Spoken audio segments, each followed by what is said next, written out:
করেছি, স্টোরি নিয়ে, অ্যাক্টিং নিয়ে, সবকিছু নিয়ে, ওভারঅল দরদ নিয়ে। তো দরদ নিয়ে আমার প্রত্যাশা অনেক উপরে, আর ইনশাল্লাহ আমরা ওই পর্যন্ত পৌঁছাতে পেরেছি। হচ্ছে ওরকম পার্সোনালি নাই, কজ হচ্ছে আমার ক্যারেক্টারের সিনটা বেশি ছিল হচ্ছে রাহুলের সাথে আমার বেশি হচ্ছে স্ক্রিন শেয়ার হয়েছে। বেনারসে শুটিং করে আপনার কেমন লাগছে? এবং বেনারস হচ্ছে একটা ধার্মিক একটা লোকেশন, ইন্ডিয়ানদের সবাই আমরা জানি এটা, যে ওইখানে আর ওখানে যে আমাদের গঙ্গা পাড়টা, যেটা ওখানকার মেইন লোকেশন, আমরা যেখানে শ্যুটগুলো করেছি, আমাদের গানের যে শ্যুটটা হয়েছে ওইখানে, তো ওই জায়গাটা অনেকই সুন্দর, আর সিটিটাও অনেক সুন্দর।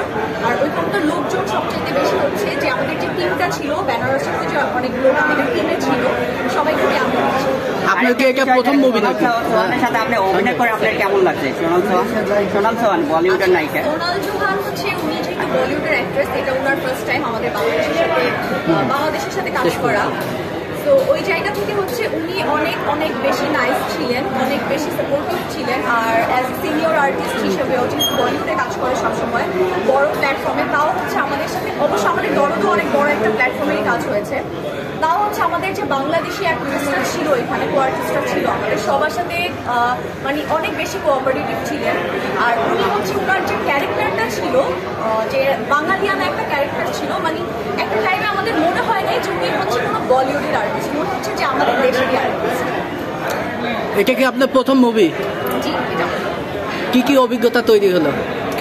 অভিজ্ঞতার তো আসলে শেষ নাই, বলে ওটা শেষ করতে পারবো না, বাট হচ্ছে যেহেতু আমি শাকিব খান, তারপর বলিউডের এত বড় বড় আর্টিস্টের সাথে কাজ করতে পেরেছি, ওনাদের সাথে মানে স্ক্রিন শেয়ার করতে পেরেছি, এখান থেকে আমার যে কাজের যে অভিজ্ঞতাটা, এটা অনেক উপরে উঠেছে। ইনশাল্লাহ সামনে আরো বেশি বেস্ট দেওয়ার চেষ্টা করবো। সামনে কি আপনার নতুন কোনো সিনেমা আসতেছে?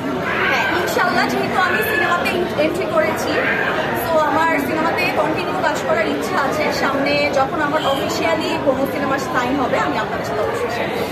শাকিব খানের নায়িকা হিসেবে কোনো সিনেমাতে কি আপনাকে দেখা যাবে কিনা? এটা তো হচ্ছে বাংলাদেশের প্রত্যেকটা অ্যাক্ট্রেসেরই টিম যে শাকিব খানের সাথে স্ক্রিন শেয়ার করবে, ওই জায়গা থেকে এটা আমারও যে আমিও হচ্ছে মেইন ক্যারেক্টারের তার সাথে স্ক্রিন শেয়ার করবো। তারপর বাকিটা হচ্ছে ইনশাল্লাহ যদি হয় আপনাদের সাথে জানাবো। আর আপনি যেহেতু শাকিব ভাইয়ের সাথে কাজ করেছেন, দেখেছেন কাজ থেকে, তা শাকিব ভাই কেমন কোঅপারেট করে তার কোয়ার্টিদের সাথে? Actually as a co artist হিসেবে সে অনেক ভালো ছিল, অনেক বেশি সাপোর্টিভ ছিল। আর সে যেহেতু অনেক সিনিয়র আর্টিস্ট, আমাদের মেগা স্টার, তো ওই জায়গা থেকে হচ্ছে তার সাপোর্টের কারণে হচ্ছে আমরা পুরো টিমটা গুছিয়ে কাজ করতে পেরেছি, যেহেতু মেইন রোলটাই তার ছিল। তো সাকিব ভাই খুবই খুবই বেশি সাপোর্টিভ ছিল, সবাইকে হচ্ছে মানে একটা ফ্রি জোন করে দিয়েছে, যাতে আমরা সবাই সবার ক্যারেক্টারটা ইজিলি তার সামনেও আমরা রোলটা প্লে করতে পারি। দরদ সিনেমা করতে গিয়ে এমন কোনো মধুর স্মৃতি রয়েছে যেটা আসলে আপনাকে এখনো মনে পড়ে আপনার এখনো? আমার একটাই স্মৃতি শুধু মনে পড়ে যে আমি অনেক বেশি নার্ভাস ছিলাম স্টার্টিং থেকে, যেহেতু সিনেমার ডিসিশনটা আমার খুবই মানে অল্প সময় নেওয়া হয়েছে। তো আমি হচ্ছে যখন থেকে ডিসিশন নিই যে আমি এই কাস্টিংয়ে এই সিনেমাটা করবো, তখন থেকে আমি এত বেশি নার্ভাস ছিলাম। আর আমি যে স্ক্রিপ্টটা প্রথমে হাতে পাই সেটা হচ্ছে একদম হিন্দিতে ছিল, বলিউডের, যেহেতু আমার ম্যাক্সিমাম ক্যারেক্টার হচ্ছে রাহুলের বা বলিউডের আর্টিস্টদের সাথে।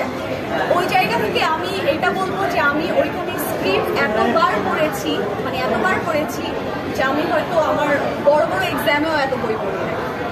এটাই হচ্ছে আমার সবচেয়ে বেশি মেমোরেবল।